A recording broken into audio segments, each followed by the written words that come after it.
இல்ல இந்த மாணவர்கள் உட்கார சொல்லியிருக்கீங்க, அவங்களுக்கு ஒரு பாசிட்டிவா ஒரு அவங்க டென்ஷன்ல இருந்தவங்களையும் கொஞ்சம் நார்மல் ஆக்கிருக்கீங்க. இல்லைங்க, கொஞ்சம் கன்ஜஸ்டடா தெரிஞ்ச மாதிரி இருந்தது, அதனால உட்கார சொன்னேன். அதர்வைஸ் ஸ்மூத்தா போயிட்டு இருக்கு, எல்லா சென்டர்லுமே நல்லா தான் போயிட்டு இருக்குது.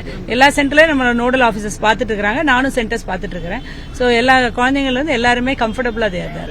நீங்களும் அறிவுறுத்துறது அவங்களுக்கு ஒரு மகிழ்ச்சியா இருக்கு, நீங்க சொன்னது. நீங்க சந்தோஷமா இல்ல, எனக்கு முதல்ல அது குழந்தைங்க நிக்கிறாங்களாக்குன்னு பார்த்தேன். அப்புறம் பெற்றோர்கள் நாங்க நம்ம எதிர்த்தாப்புல ஒரு பார்க் இருக்கு, முடிச்சோடனே அவங்க கொஞ்சம் ஒரு பரபரப்பா இன்னும் பெற்றோர்கள் இருக்காங்க.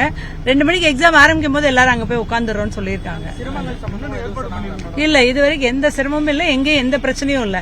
எல்லாமே இல்லங்க, குழந்தைங்களுக்கு தண்ணி நிறைய கொடுக்கணும்ன்றக்காக தண்ணி ரெடியா வச்சிருக்கிறோம்.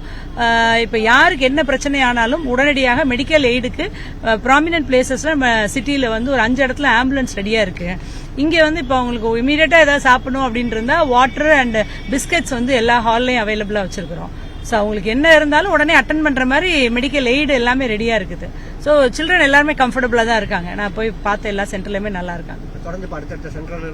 ஆமா, எல்லாரும் பாத்துட்டு இருக்காங்க. எங்க நோடல் ஆபீசர்ஸ் இருக்காங்க, 5 நோடல் ஆபீசர்ஸ் இருக்காங்க. எல்லாரும் அவங்களும் பாத்துட்டு இருக்காங்க ஃபீல்ட்ல. ஓகே.